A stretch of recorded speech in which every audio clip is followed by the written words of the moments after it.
ಆತ್ಮೀಯ ವಿದ್ಯಾರ್ಥಿ ಮಿತ್ರರೇ, ನಾನು ನಿಮ್ಮ ವೈಶಾಲಿ GR. ನಾನು ಇತಿಹಾಸ ವಿಭಾಗದ ಸಹಾಯಕ ಪ್ರಾಧ್ಯಾಪಕಿಯಾಗಿ ಸರ್ಕಾರಿ ಪ್ರಥಮ ದರ್ಜೆ ಕಾಲೇಜು ಭಟ್ಕಳದಲ್ಲಿ ಕಾರ್ಯನಿರ್ವಹಿಸ್ತಾ ಇದ್ದೇನೆ. ಈ ದಿವಸ ಈ ವಿಡಿಯೋದಲ್ಲಿ ಕರ್ನಾಟಕ ಯೂನಿವರ್ಸಿಟಿ ಧಾರವಾಡದ pre historic age to Kushanas NEP ಸಿಲೆಬಸ್ನ ಹಿಸ್ಟ್ರಿ ಪೇಪರ್ 1 ಅದರಲ್ಲಿ ದೇಶೀಯ ಸಾಹಿತ್ಯ ಆಧಾರಗಳು ಅವುಗಳ ಬಗ್ಗೆ ನಿಮಗೆ ಈ ವಿಡಿಯೋದಲ್ಲಿ ತಿಳಿಸ್ಕೊಡ್ತೀನಿ. ಮೂಲಾಧಾರಗಳು. ಇತಿಹಾಸ ರಚನೆಗೆ ಮೂಲಾಧಾರಗಳು ಅವಶ್ಯಕ. ಆಧಾರಗಳಿಲ್ಲದೇ ಇತಿಹಾಸ ಇಲ್ಲ. ಆಧಾರಗಳಿಲ್ಲದೆ ಇತಿಹಾಸವನ್ನು ರಚಿಸಿದರೆ ಅದು ಇತಿಹಾಸ ಅಂತ ಹೇಳೋದಿಲ್ಲ, ಒಂದು ಕಟ್ಟುಕತೆ ಅಂತೇಳಿ ಅನ್ನಿಸ್ಕೊಳ್ಳುತ್ತೆ. ಇತಿಹಾಸ ಪುನರ್ರಚನೆಗೆ ಬಳಸುವಂತಹ ಆಧಾರಗಳು ಐತಿಹಾಸಿಕ ಮಹತ್ವವನ್ನು ಹೊಂದಿರಬೇಕು. ಇಲ್ಲಿಂದ ನಾವು ಪ್ರಾಚೀನ ಕಾಲದ ರಾಜಕೀಯ, ಸಾಮಾಜಿಕ, ಭೌಗೋಳಿಕ, ಧಾರ್ಮಿಕ, ಕಲೆ, ಸಾಹಿತ್ಯ, ಆರ್ಥಿಕ ಜೀವನ ಹೀಗೆ ಅನೇಕ ಅಂಶಗಳ ಮೇಲೆ ಬೆಳಕು ಚೆಲ್ಲುವ ಮೂಲಾಧಾರಗಳಿಂದ ಸಮಗ್ರ ಚರಿತೆಯನ್ನು ನಾವು ಅಧ್ಯಯನ ಮಾಡ್ತೇವೆ. ಗತಕಾಲದಲ್ಲಿ ಆಗಿ ಹೋದ ಘಟನೆಗಳ ಕ್ರಮಬದ್ಧವಾದ ಮತ್ತು ಸುವ್ಯವಸ್ಥಿತವಾದ ನಿರೂಪಣೆಯೇ ಇತಿಹಾಸ. ಇತಿಹಾಸವನ್ನು ಅಥವಾ ವಸ್ತುನಿಷ್ಠ ಇತಿಹಾಸವನ್ನು ರಚಿಸಬೇಕು ಅಥವಾ ಬರೆಯೋಕ್ಕೆ ಅಗತ್ಯವಾದಂಥ ಮಾಹಿತಿಯನ್ನು ನಾವು ಅನೇಕ ಮೂಲಗಳಿಂದ ಸಂಗ್ರಹಿಸ್ತೇವೆ. ಇತಿಹಾಸಕಾರರಿಗೆ ನಿಖರವಾದ ದಾಖಲೆಗಳನ್ನು ದೊರೆತರೆ ಮಾತ್ರ ಪ್ರಾಚೀನ ಭಾರತೀಯರ ಬಗ್ಗೆ ನಮಗೆ ಎಲ್ಲ ಮಾಹಿತಿಯನ್ನು ನಾವು ಕ್ರೋಢೀಕರಣ ಮಾಡಿಕೊಂಡ್ರೆ ಅಥವಾ ಹೇಳಲಿಕ್ಕೆ ಸಾಧ್ಯ. ಇತಿಹಾಸಕಾರನಿಗೆ ಐತಿಹಾಸಿಕ ಮೂಲಾಧಾರಗಳು ಸಂಪೂರ್ಣವಾಗಿ ದೊರೆಯದೇ ಇದ್ದಾಗ ಆ ದೇಶದ ಇತಿಹಾಸ ರಚನೆಯ ಒಂದು ಕಾರ್ಯ ಏನಿದೆ ಅದು ಅಸ್ಪಷ್ಟವಾಗ್ತದೆ. ಹಾಗೂ ಅದು ಹಾಗೇ ಬರೆದ್ರೆ ಅದೊಂದು ಕಟ್ಟುಕತೆಯಾಗಿರುತ್ತೆ. ಆಕರಗಳು ಬರವಣಿಗೆ ರೂಪದಲ್ಲಿರಬಹುದು, ಅಥವಾ ಸ್ಮಾರಕಗಳ ರೂಪದಲ್ಲಿರ್ಬೋದು, ಅಥವಾ ಅವಶೇಷಗಳ ರೂಪದಲ್ಲಿ ಇರಬಹುದು. ಆದರೆ ಅವು ಐತಿಹಾಸಿಕ ಮಹತ್ವವನ್ನು ಒಳಗೊಂಡಿರಬೇಕು.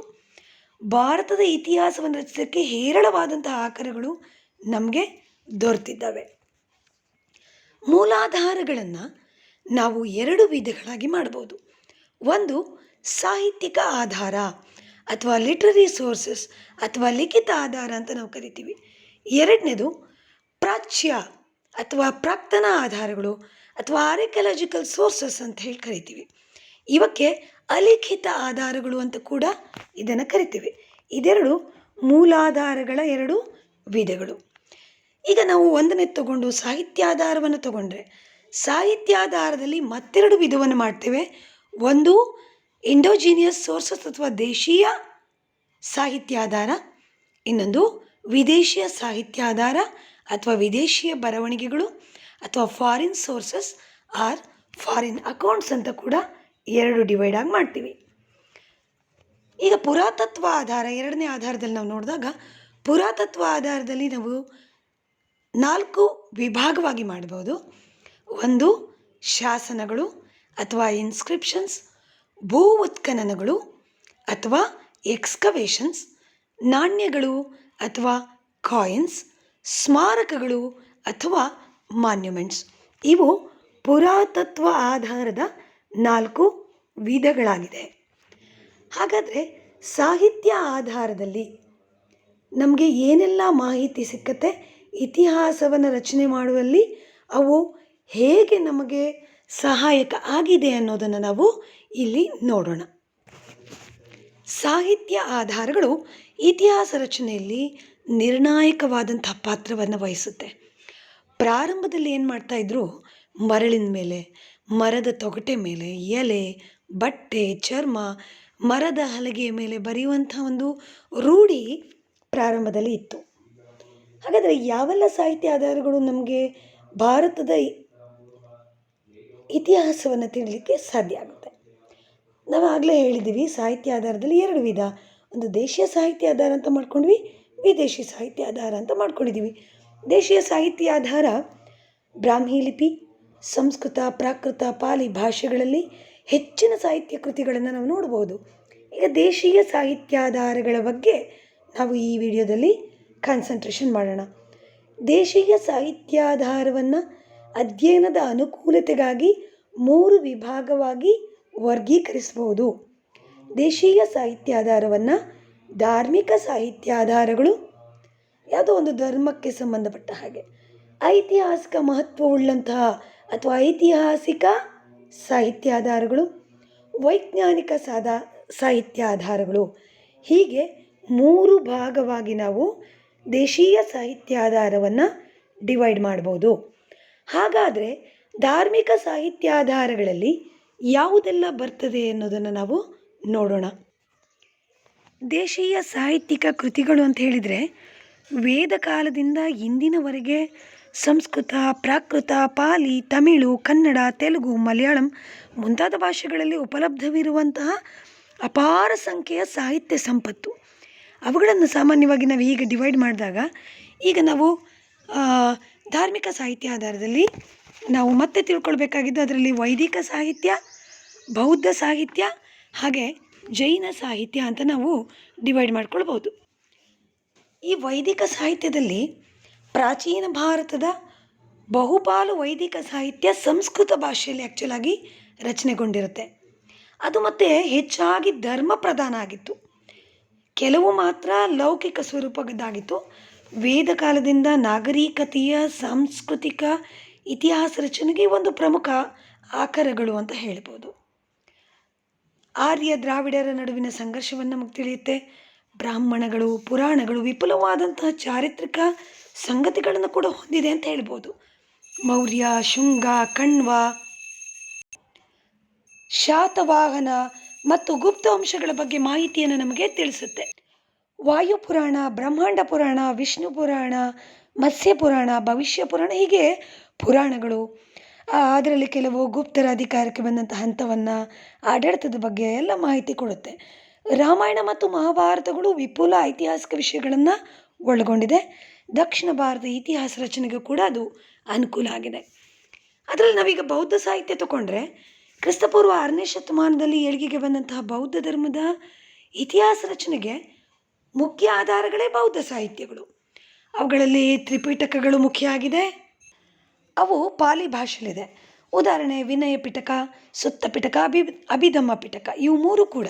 ಹಾಗೆ ಜಾತಕ ಕಥೆಗಳು, ಬುದ್ಧ ಚರಿತ, ದಿಗ್ಗನಿಕಾಯ, ಅಂಗುತ್ತಾರ ನಿಕಾಯ, ಕಥಾವಸ್ತು, ಮಹಾವಂಶ, ದೀಪವಂಶ, ಮಹಾವಿಭಾಷ್ಯ ಮುಂತಾದಂಥ ಕೃತಿಗಳು ಮೌರ್ಯರ, ಕುಶಾನರ, ಶಾತವಾಹನರ ಹಾಗೂ ವರ್ಧನರ ವಂಶದ ಧಾರ್ಮಿಕ ಸಹಿಷ್ಣುತೆ ಬಗ್ಗೆ, ರಾಜಕೀಯ, ಆರ್ಥಿಕ, ಸಾಮಾಜಿಕ, ಸಾಂಸ್ಕೃತಿಕ ಇತಿಹಾಸಗಳನ್ನು ನಮಗೆ ಬೌದ್ಧ ಸಾಹಿತ್ಯಗಳು ತಿಳಿಸ್ಕೊಡುತ್ತೆ. ಇದರಿಂದ ಭಾರತದ ಇತಿಹಾಸ ರಚನೆಗೆ ಈ ಸಾಹಿತ್ಯಿಕ ಆಧಾರಗಳು, ಅದರಲ್ಲಿ ಧಾರ್ಮಿಕ ಸಾಹಿತ್ಯಗಳು ನಮಗೆ ಅನುಕೂಲ ಮಾಡಿಕೊಟ್ಟಿದೆ. ಜೈನ ಸಾಹಿತ್ಯ ಆಧಾರದಲ್ಲಿ ನೋಡಿದ್ರೂ ಕೂಡ ಕ್ರಿಸ್ತಪೂರ್ವ 6ನೇ ಶತಮಾನದ ಇತಿಹಾಸ ರಚನೆಯಲ್ಲಿ ಬೌದ್ಧ ಸಾಹಿತ್ಯಾಧಾರಗಳು ಹೇಗೆ ಪ್ರಾಮುಖ್ಯತೆಯನ್ನು ವಹಿಸುತ್ತೋ ಹಾಗೆ ಜೈನ ಸಾಹಿತ್ಯ ಆಧಾರಗಳು ಕೂಡ ಪ್ರಮುಖವಾಗಿದೆ. ಪ್ರಾಕೃತ ಭಾಷೆಯಲ್ಲಿ 10 ಅಂಗಗಳು ಜೈನರದ್ದು ರಚನೆ ಆಗಿದೆ. 12 ಉಪಾಂಗಗಳು, 14 ಪೂರ್ವಗಳು, 4 ಸೂತ್ರಗಳು ರಚನೆ ಆಗಿವೆ. ಇವು ಅಪಾರವಾಗಿ ಇತಿಹಾಸದ ಮೇಲೆ ಬೆಳಕನ್ನು ಚೆಲ್ಲುತ್ತೆ. ಅಪಾರ ಸಂಖ್ಯೆಯ ಜೈನ ಪಂಡಿತರನ್ನು, ಸಾಹಿತಿಗಳನ್ನು, ಘನ ವಿದ್ವಾಂಸರನ್ನು ಕೊಡುಗೆ ಕೊಟ್ಟಂತಹ ಜೈನ ಧರ್ಮ ಸಾಹಿತ್ಯ ಕ್ಷೇತ್ರದಲ್ಲಿ ವಿಪುಲವಾಗಿ ಬೆಳೆದಿತ್ತು ಹಾಗೂ ಭಾರತೀಯ ಇತಿಹಾಸ ರಚನೆಯಲ್ಲಿ ಪ್ರಮುಖ ಪಾತ್ರವನ್ನು ವಹಿಸಿದೆ. ಅಲ್ಲಿ ಪಂಪ, ರನ್ನ, ಪೊನ್ನ, ಜನ್ನ, ಪ್ರಭಾಚಂದ್ರ, ಜಿನಸೇನ, ಹೇಮಚಂದ್ರ, ವಿದ್ಯಾನಂದಿ, ಗುಣಭದ್ರ, ಅಜಿತ ಸೇನಾಚಾರ್ಯ, ಪೂಜ್ಯಪಾದ, ರವಿಕೀರ್ತಿ, ಚಾವುಂಡರಾಯ ಮುಂತಾದವರು ರಚಿಸಿದಂತಹ ಕೃತಿಗಳು ಪ್ರಾಚೀನ ಭಾರತದ ಇತಿಹಾಸ ರಚನೆಯ ಒಂದು ಉಪಯುಕ್ತ ಆಕರಗಳು ಅಂತ ನಾವು ಹೇಳ್ಬೋದು. ಜೈನ ರವಿಕೀರ್ತಿ ಐಹೊಳೆ ಶಾಸನವನ್ನು ರಚಿಸ್ತಾನೆ. ಅದು ಹರ್ಷವರ್ಧನ ಮತ್ತು ಇಮ್ಮಡಿ ಪುಲಕೇಶಿ ನಡುವೆ ಸಂಭವಿಸಿದಂತಹ ನರ್ಮದಾ ಯುದ್ಧವನ್ನು ನಿರೂಪಿಸುತ್ತೆ ಅಲ್ವಾ. ಚಾಲುಕ್ಯರ ಆಸ್ಥಾನ ಕವಿಯಾದಂತಹ ಪಂಪನ ವಿಕ್ರಮಾರ್ಜುನ ವಿಜಯ, ಆದಿಪುರಾಣ ಮುಂತಾದ ಕೃತಿಗಳ ರಚಿಸ್ತಾನಲ್ಲ, ಅದು ಮಾಹಿತಿಯನ್ನು ಕೊಡುತ್ತೆ. ಹಾಗೆ ಗಂಗರ ದೊರೆ 4ನೇ ರಾಚಮಲ್ಲನ ಮಂತ್ರಿ ಚಾವುಂಡರಾಯನ ಜೈನ ಕವಿಯಾಗಿದ್ದು ಚಾವುಂಡರಾಯ ಪುರಾಣವನ್ನು ರಚಿಸ್ತಾನೆ. ಅದು ಗಂಗರ ಮತ್ತು ಸಮಕಾಲೀನ ರಾಜಮನೆತನಗಳ ರಾಜಕೀಯ ಪರಿಸ್ಥಿತಿಗಳ ಬಗ್ಗೆ ಬೆಳಕು ಚೆಲ್ಲುತ್ತೆ. ಈ ರೀತಿಯಾಗಿ ಧಾರ್ಮಿಕ ಸಾಹಿತ್ಯ ಕೃತಿಗಳಾದಂಥ ಜೈನರ ಕೃತಿಗಳು, ಬೌದ್ಧ, ವೈದಿಕ ಸಾಹಿತ್ಯ ಕೃತಿಗಳು ಪ್ರಾಚೀನ ಭಾರತದ ಇತಿಹಾಸವನ್ನು ರಚನೆ ಮಾಡಲಿಕ್ಕೆ ನಮಗೆ ಸಾಕಷ್ಟು ಅನುಕೂಲವನ್ನು ಮಾಡಿಕೊಟ್ಟಿದೆ. ಹಾಗೆ ನಾವು ಐತಿಹಾಸಿಕ ಸಾಹಿತ್ಯ ಕೃತಿಗಳ ಬಗ್ಗೆ ನೋಡ್ತಾ ಹೋದರೆ, ಈ ಐತಿಹಾಸಿಕ ಸಾಹಿತ್ಯಿಕ ಕೃತಿಗಳು ಪ್ರಾಚೀನ ಭಾರತದ ಇತಿಹಾಸ ರಚನೆಯಲ್ಲಿ ಮಹತ್ವದ ಮಾಹಿತಿ ಕೊಡುತ್ತೆ.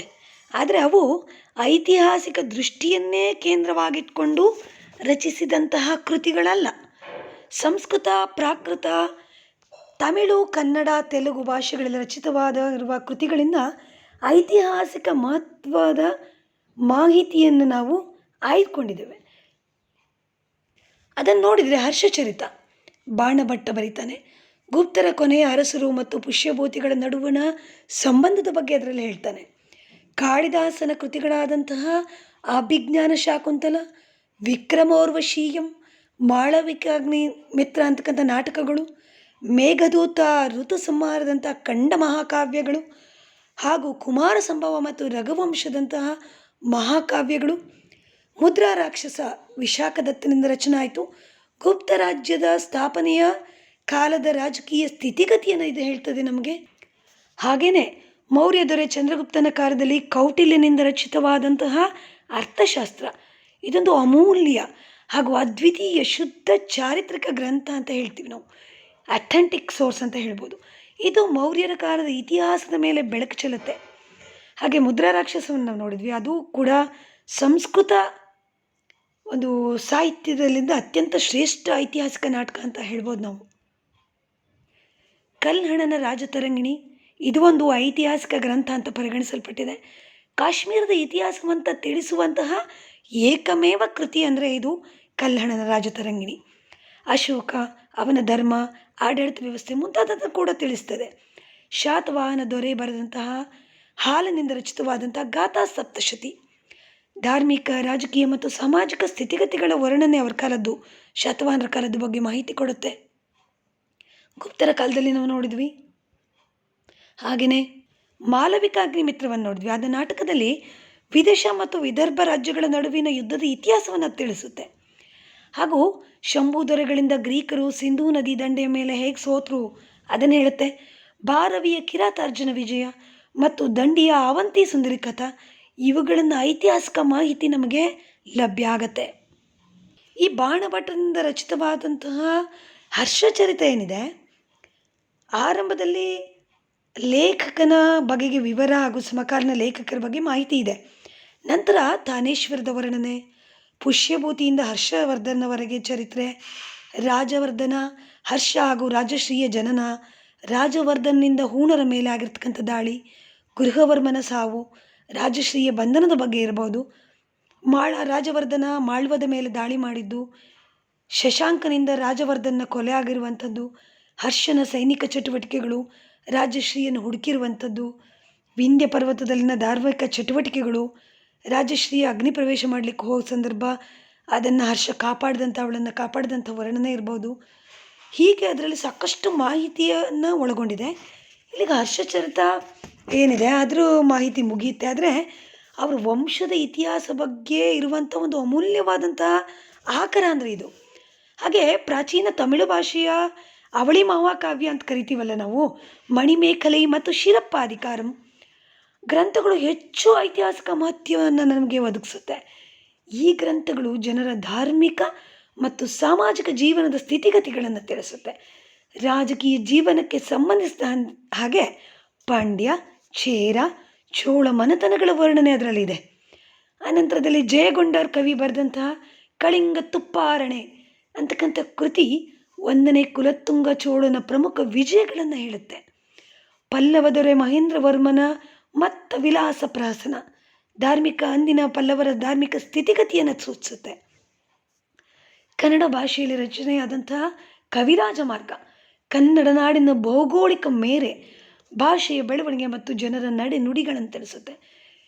ಹಾಗೆಯೇ ತೈಲಪ್ಪನ ಆಸ್ಥಾನ ಕವಿ ರನ್ನನ ಗದಾಯುದ್ಧ ಹಾಗೂ 6ನೇ ವಿಕ್ರಮಾದಿತ್ಯನ ಆಸ್ಥಾನ ವಿದ್ವಾಂಸನಾದಂತಹ ಬಿಲ್ಲಣ್ಣನ ವಿಕ್ರಮಾಂಕ ದೇವಚರಿತೆ, ಇವು ಅಪೂರ್ವ ಮಾಹಿತಿಯನ್ನು, ಐತಿಹಾಸಿಕ ಮಾಹಿತಿಯನ್ನು ಒಳಗೊಂಡಂತಹ ಒಂದು ಕೃತಿಗಳಾಗಿವೆ. ವೈಜ್ಞಾನಿಕ ಸಾಹಿತ್ಯದ ಬಗ್ಗೆ ನಾವು ನೋಡೋಣ.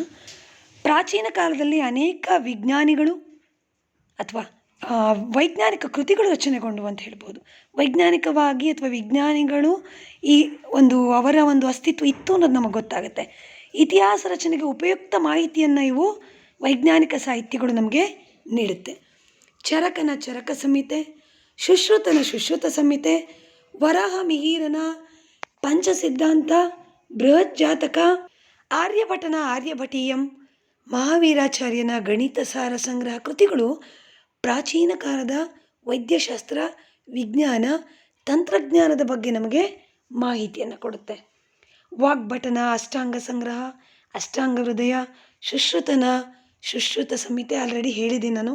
ಹಾಗೆಯೇ ಇವುಗಳು ನಮಗೆ ಕೀರ್ತಿವರ್ಮನ ಗೋವೈದ್ಯ ಇರ್ಬೋದು, ಅದು ಒಂದು ಪಶು ವೈದ್ಯ ಶಾಸ್ತ್ರಕ್ಕೆ ಸಂಬಂಧಿಸಿದ ಕೃತಿಗಳು. ಇವೆಲ್ಲ ಕೂಡ ವೈಜ್ಞಾನಿಕ ಮಾಹಿತಿಯನ್ನು ನಮಗೆ ಆ ಕಾಲದ ಬಗ್ಗೆ ಮಾಹಿತಿಯನ್ನು ನಮಗೆ ಕೊಡುತ್ತೆ. ಇದರಲ್ಲಿ ನಾವು ದೇಶೀಯ ಸಾಹಿತ್ಯಗಳನ್ನು ನೋಡಿದ್ದೇವೆ. ಮುಂದಿನ ವಿಡಿಯೋದಲ್ಲಿ ವಿದೇಶಿ ಸಾಹಿತ್ಯಾಧಾರಗಳನ್ನು ನೋಡೋಣ. ಧನ್ಯವಾದಗಳು.